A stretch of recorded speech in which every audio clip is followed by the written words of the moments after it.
On revient à l'Assemblée générale des Nations Unies pour également accueillir notre invité du jour, l'ambassadeur Joseph Moutaboba. Celui-ci qui a donc été auprès des affaires.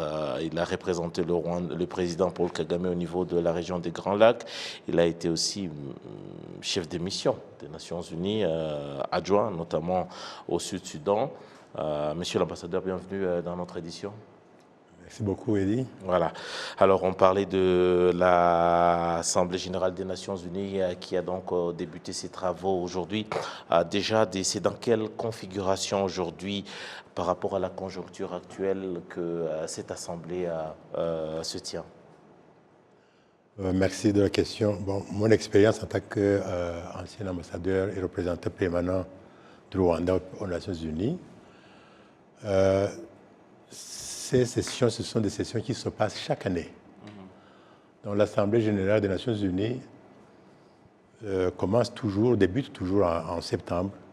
C'est pratiquement, c'est quoi? Il y a une formule, c'est le deuxième mardi. Attendez, je crois que c'est le troisième mardi. Du mois? Non, du mois de septembre. Et ce mardi-là, ce sont comment vous appelez, les représentants qui sont sur place, qui commencent déjà à accueillir... Les représentants des pays. Des pays, qui reçoivent les délégations qui viennent des capitales. Et une semaine après, ce sont les chefs d'État et de gouvernement qui viennent s'adresser à l'Assemblée. Donc ça, c'est chaque année, et ça ne change pas pratiquement. C'est chaque année, ça se fait comme ça. L'agenda, c'est toujours variant, bien sûr, mais c'est toujours autour des mêmes thèmes. Des thèmes parce que l'Assemblée générale, en tant qu'organe des Nations Unies, c'est elle qui donne des recommandations sur tout ce qui se fait. Théoriquement. Théoriquement. Alors, monsieur l'ambassadeur, c'est une assemblée générale qui se tient après la période de pandémie de Covid-19. Ça faisait presque 2 ans et demi que les gens ne se sont pas rencontrés physiquement. Qu'est-ce que cela a changé, par exemple, par rapport aux réunions qui se tenaient en ligne, c'est vrai. C'est quoi, si vous faites la comparaison, qu'est-ce qui change pratiquement dans la manière de faire? Bon, il y a une ou deux choses qui changent pratiquement. D'abord, c'est la rencontre physique de tous les représentants. Et la deuxième chose, ce sont les sujets brûlants. Parce que si on parlait de ABCD dans le temps, aujourd'hui, on parle suffisamment, je crois, de ces épidémies comme le choléra, la pandémie de Covid-19. Et on parle d'une paix qui est menacée, encore une fois. Donc il y a plusieurs choses. La paix qui est menacée, le climat qui est perturbé complètement, et ça a un impact sur la vie et les activités des personnes et des citoyens du monde. Donc cela, c'est plutôt préoccupant. Préoccupant, c'est aussi la situation économique, c'est aussi la situation sécuritaire et notamment au cours de cette Assemblée générale des Nations Unies, il y a certains thèmes, certains sujets qui forcément s'invitent à la table des discussions au niveau des Nations Unies. C'est notamment la guerre entre la Russie et l'Ukraine, mais également d'autres questions d'ordre mondial. J'aimerais bien qu'on puisse suivre cet élément de nos confrères de France 24 et puis on va revenir juste après.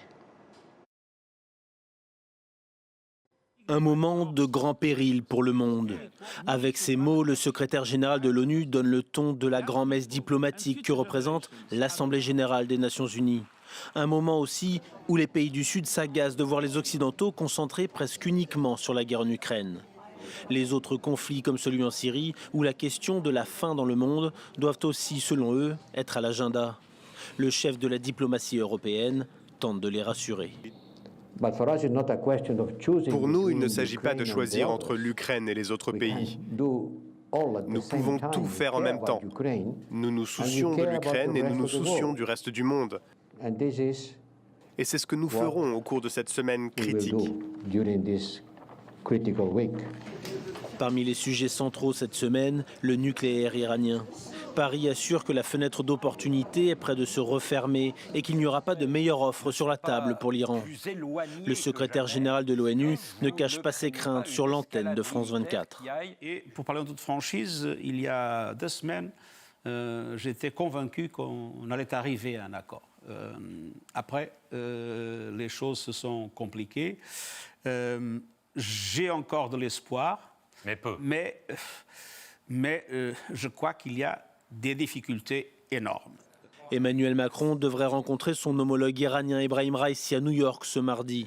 Les 2 hommes avaient déjà échangé au téléphone au cours de l'été, sans parvenir à dégager une issue positive. La situation fragile à Taïwan est aussi sur toutes les lèvres. Les ministres français et chinois des Affaires étrangères se sont rencontrés lundi soir. Paris, parmi d'autres, craint une intervention de Pékin et appelle au respect du statu quo. Monsieur l'ambassadeur, on a suivi dans cet élément les représentants des pays africains haussent le ton et disent pourquoi la situation en Afrique n'attire pas autant d'attention.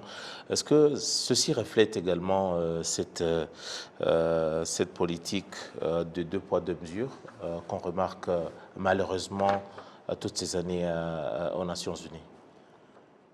Bon, écoutez, malheureusement, de par l'expérience et de par les faits historiques qui sont des faits vérifiables, l'Afrique a été l'enfant oublié ou mal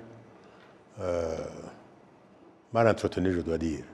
On ne s'occupe pas tellement beaucoup de l'Afrique quand il y a des sujets qui concernent les autres. Mais l'Afrique, dans le contexte de l'Assemblée nationale, l'Assemblée générale, c'est l'Afrique qui doit faire entendre sa voix.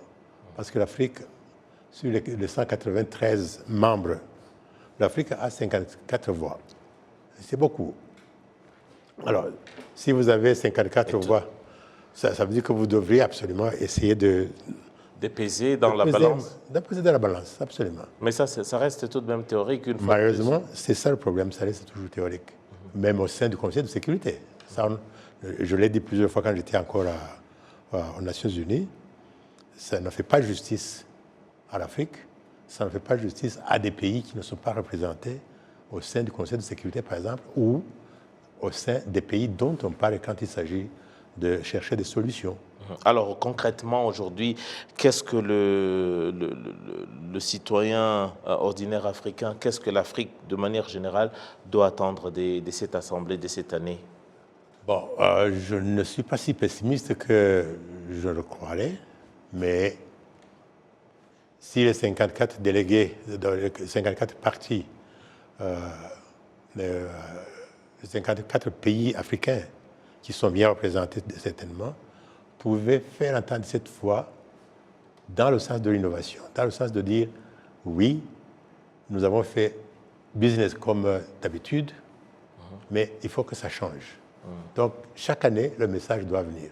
Si aujourd'hui le message devait venir, vous avez fait référence, je crois que c'est le reportage qui faisait référence à la guerre de l'Ukraine. Bon, écoutez, sitôt que la guerre a éclaté en Ukraine, forcément, on a oublié l'Afrique. Ce n'était pas la priorité. Alors, si les Européens se regardent toujours entre eux et oublient l'Afrique parce qu'il y a un point important ou un point chaud qui surgit en Europe, bien sûr, c'est normal, on dirait que c'est comment on dit en Kinyarwanda, on dit que mais je ne sais pas comment. La charité bien ordonnée commence par soi-même. Si la charité bien ordonnée commence par soi-même, ça veut dire que les Européens, l'Union européenne, naturellement devrait se pencher plus sur le cas de cette guerre entre l'Ukraine et la Russie, ou entre les 2 blocs. Alors, puisqu'on parle de l'Ukraine et de la Russie, et peut-être aussi pour terminer, on a eu l'OTAN qui a essayé un peu de prendre les affaires à bras-le-corps On a eu l'Union européenne qui s'en est mêlée aussi. C'est devenu une affaire entre l'Occident et la Russie. Maintenant, la question est portée au niveau de l'Assemblée générale des Nations unies. On a passé des mois où la situation est restée gelée, ça n'avance pas, que ce soit les négociations, que ce soit au niveau de la situation sur terrain. Qu'est-ce qu'on peut attendre, par exemple, puisque cette guerre, malheureusement aussi, elle touche l'Afrique, les conséquences, par exemple, le blé et tout ça, les engrais, ça nous touche aussi. Doit-on attendre au moins quelque chose au niveau de l'Assemblée générale pour que peut-être trouver une issue à ce problème Ukraine-Russie? Ouais, écoutez, l'Assemblée générale, c'est la plateforme où tous les pays se retrouvent et où tous les pays ont la même voix, et où ils peuvent tous s'exprimer.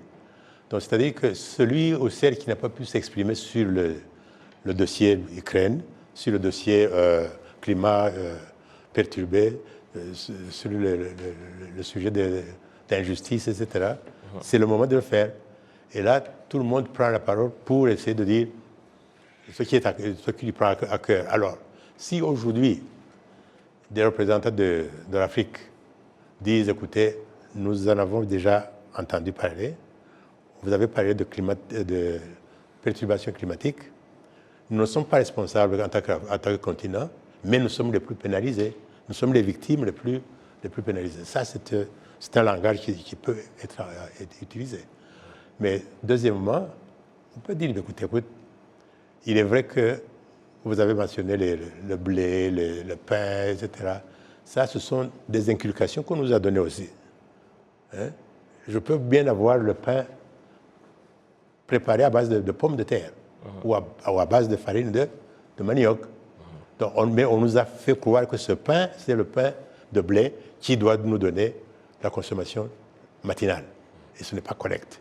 Donc, ce langage aussi devrait être partagé pour dire, écoutez, vous nous avez suffisamment entraînés dans la gestion de vos affaires. Parce qu'eux, ils ont leurs intérêts. Chaque pays a son intérêt. Il n'y a pas d'amour entre les pays. Seuls les intérêts comptent. Je parle du pain, je parle de l'avoine, je parle du blé, parce que c'est moi qui cherche le marché. Et c'est moi qui ai eu le marché. Donc je dois garder mon marché.